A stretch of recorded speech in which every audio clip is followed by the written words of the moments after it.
This is the text-to-speech audio version of The Observer by Dark Philosopher.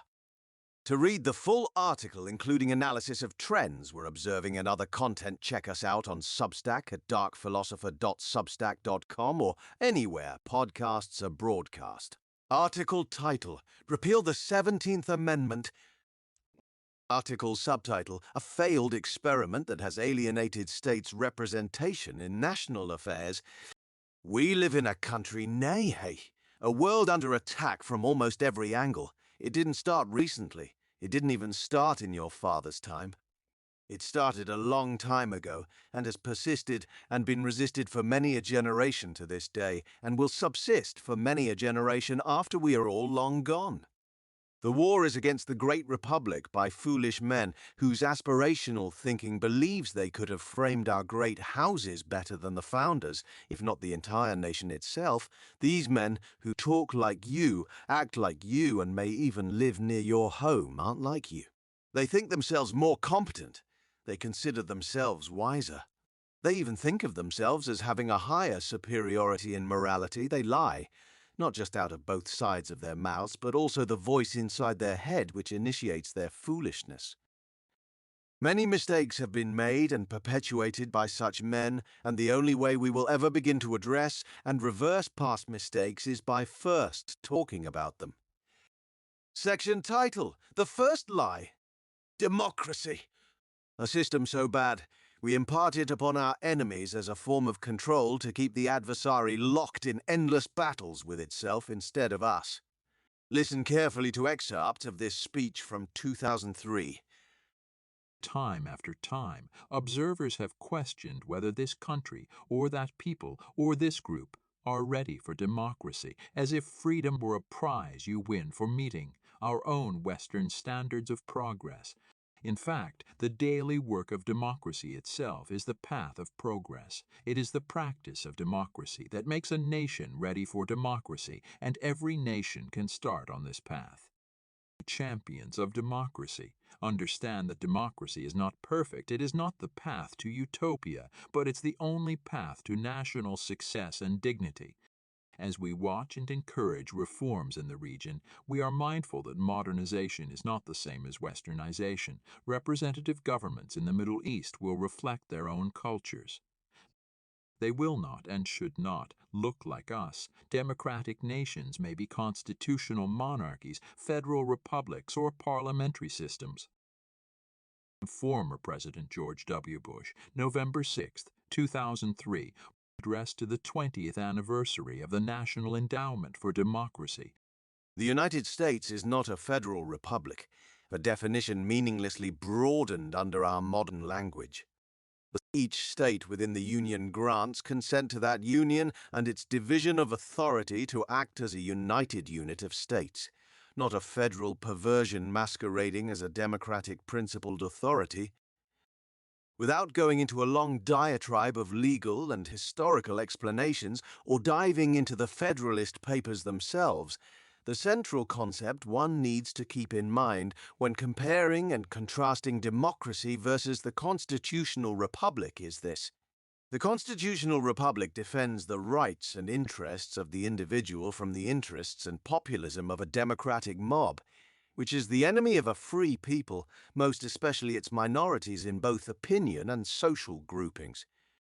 A democracy interests itself in the will of the 51% or even the 90%, whether by emotional pleas or crisis.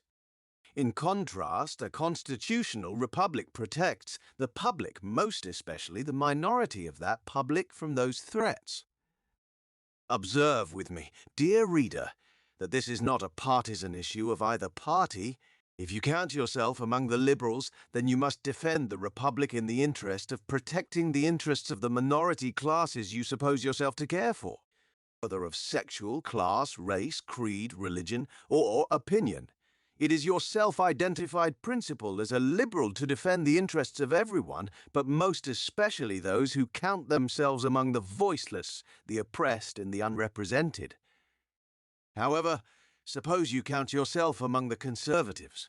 In that case, your duty to this republic is most enshrined within your foundational principles, the core principles of individual liberty, human dignity, religious freedom, and freedom of speech, especially that which is controversial, offensive, or a threat to powers that threaten your own. The constitutional republic defends and gives you authority to protect those principles.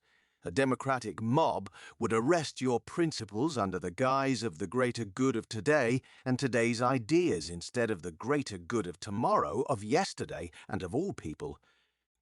The greater good of a majority is not the greater good of the minority, and therefore is incompatible with the greater good of everyone.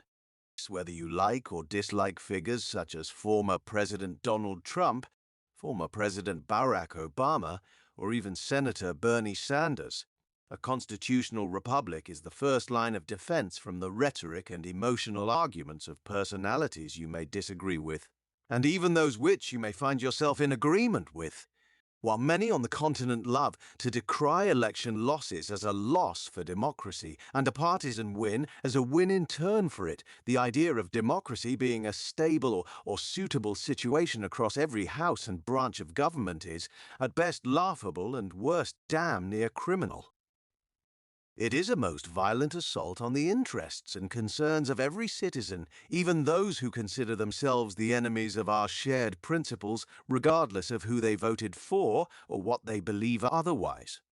Look to today, I ask you, and tell me of another period not plagued by war that was so heatedly partisan. The great republic is under ever constant threat of the looming democratic principle and, in turn, the ability to project a better form of representative government is lost to the world stage, and the billions around the world who look to America as the beacon of potential for themselves and their own nation's governance. Need it be said, and I'll say it 1,000 times and 1,000 more until the collectivist press stops repeating the lies. America is not a democracy, though if we aren't careful, it will be. As per the U.S. Constitution, Article 1, Section 3, Clause 1 and 2, which were repealed by the 17th Amendment. The Senate of the United States shall be composed of 2 senators from each state, chosen by the legislature thereof, for 6 years, and each senator shall have 1 vote. Also, Clause 2, which reads in part, And if vacancies happen by resignation or otherwise during the recess of the legislature of any state, the executive thereof may make temporary appointments until the next meeting of the legislature, which shall then fill such vacancies. that the founders had discussed the issue of popular vote elections of senators. The idea was struck down on the grounds, among many, that turning the Senate into a less accountable House of Representatives was outside the ideals of a republic. Federal government has 2 populist offices, the presidency and the House of Representatives. Within these 2 offices, we, the people, decide and can elect those populist voices to speak of more localized or populist matters and ideas which may inflame or incite the rest of the country. Within these offices, 51% of the public gets its voice and makes itself heard by the 49%. What was not framed within the original Constitution was the 3 offices of populism: executive, House, and Senate, or even the judicial for that matter. Did one reasonably imagine our Supreme Justices ruling on cases merely to earn votes among the electorate every few years while endlessly campaigning for donations among prospective organizations and plaintiffs seeking constitutional clarification or redress of grievances? Ridiculous! The U.S. Senate, as it is today, the second most important body within the federal government, is now occupied and has been since completion on March 4, 1919, with 100 representatives actively in campaign and donation-gathering processes among organizations, corporations, and the general electorate to ensure for themselves, not the states they represent, a continuance of support from the respective party they pay their allegiances. Section title, The Second Lie. In the event you weren't aware, it is ordinary course among those so elected congressional representatives that a majority of their time is not spent governing the nation, debating legislation, or even reading the very bills they are expected to vote on. Instead, most of their time is spent Rolex calling affluential and well-financed potential donors seeking donations for future campaigns and general party funds, and therefore the degree of support granted by the party they align themselves with is directly measured by the dollar amount of donations the elected official and future campaigner can deliver to the coffers of party officials. The second lie told here is this belief that senators work for you. They don't work for you. The Senate hasn't worked for the American people since the 1918 election of senators that finalized packing the Congressional House with partisan personalities instead of statesmen, with costs to run for the Senate dramatically increasing since the 1990s, upwards of $100 million in some elections. Most Congress members spend over 50% of their time on campaign fundraising. This isn't a sustainable experiment.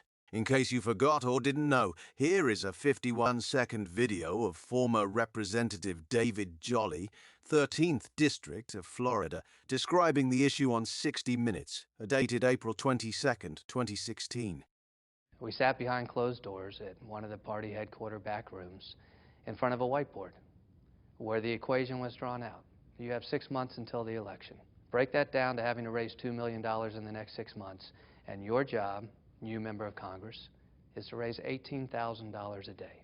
Your first responsibility is to make sure you hit $18,000 a day. Your first responsibility, My first responsibility as a congressman. As a sitting member of Congress. How are you supposed to raise $18,000 a day?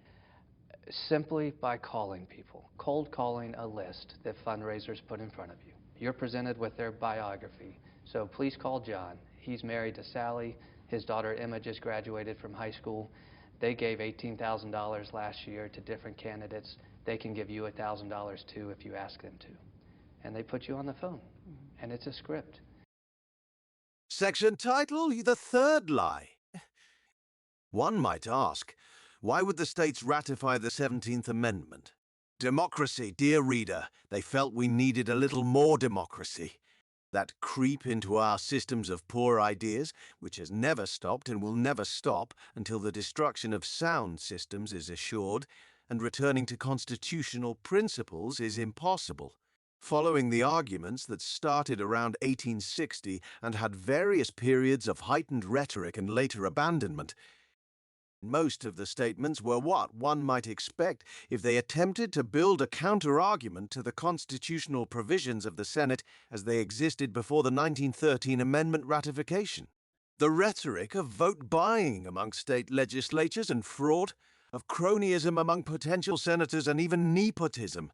In one case, a state legislature had difficulties reaching a consensus on electing a representative to the Senate for 2 years, which was heavily cited as cause for the 17th Amendment passage, along with the abdication of duty by some legislatures in simply abandoning their constitutional duty and instead holding referendum votes among the public to choose vacant senatorial seats. Meanwhile, the 10 allegations of fraud against prospective senators never materialized in the 125 years of history before the passage of the 17th Amendment. Most, if not all, of these allegations were merely politicians playing politics. On a more positive note, one of the best things to come out of the 17th Amendment was essentially the cure for the fundamental issue relating to Clause 2, which was the filling of unexpected vacancies in the Senate by resignation or otherwise by state governors, pending a full legislative hearing and vote on the formal applicant. Previously, the executive of a state only had the temporary appointment power if the legislature of that state was out of session. The 17th Amendment addressed this minor oversight by allowing a temporary assignment to the Senate pending an election. The federal Senate would never drop below full membership for very long. Though a minor alteration, if maintained following the repeal of the 17th, this would satisfy previous issues with Clause 2 of this constitutional article, most pronounced among the few more dysfunctional state legislatures. Section title, The Second U.S. Convention of States. As you probably know, the articles for the Second Convention of States are circulating amongst the Union. The various issues those states have with the federal government would be solved through the repeal of the 17th Amendment and the restoration of the U.S. Constitution as originally written and conceived. A fact that shouldn't be too surprising. If you aren't aware, you can check our article and the corresponding links to that particular topic in the video called Trends. The Second U.S. Convention of States. Section titled Conclusion.